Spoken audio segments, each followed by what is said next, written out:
Hi friends, good morning. இன்றைக்கி என்ன lunch and tiffin பார்க்கலாம்.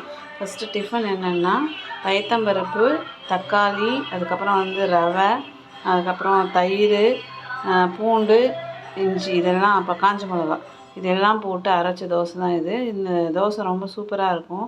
வெறும் பயத்தம்பருப்பு வச்சு பண்ணுறது டேஸ்ட் அல்டிமேட்டாக இருக்குது. தக்காளி கூட ஆட் பண்ணதால் நீங்களும் ட்ரை பண்ணி பாருங்கள். என்னென்ன போடணுன்னா பயத்தம்பருப்பு, தக்காளி, ரவை கொஞ்சம்.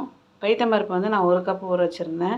அதுக்கப்புறம் 2 தக்காளி போட்டேன், கொஞ்சமாக ரவை, அதுக்கப்புறம் பூண்டு, அதுக்கப்புறம் வரமிளகா, அதை காரத்துக்கு ஏற்ற வரமிளகா, அதுக்கப்புறம் தயிர். இது எல்லாத்தையும் மிக்ஸி ஜாரில் போட்டு அரைச்சிட்டு அதுக்கப்புறம் நம்ம தோசை ஊற்றி சாப்பிட்லாம். இன்ஸ்டண்ட்டாகவே நம்ம தோசை ஊற்றி சாப்பிட்லாம். இதை புளி கேட்கணுன்ற அவசியம் இல்லை. அடுத்து என்ன லஞ்சுன்னு பார்த்திங்கன்னா கத்திரிக்காய், முருங்கைக்காய், மாங்காய் சாம்பார், மாங்காய் பச்சடி, வெண்டைக்காயும் பலாக்கொட்டையும் போட்டு பொரியல், தோசைக்கு தொட்டுக்க கொத்தமல்லி சட்னி. இதுதான் இன்றைக்கி எங்கள் வீட்டில் மெனு. தேங்க்ஸ் ஃபார் வாட்சிங்.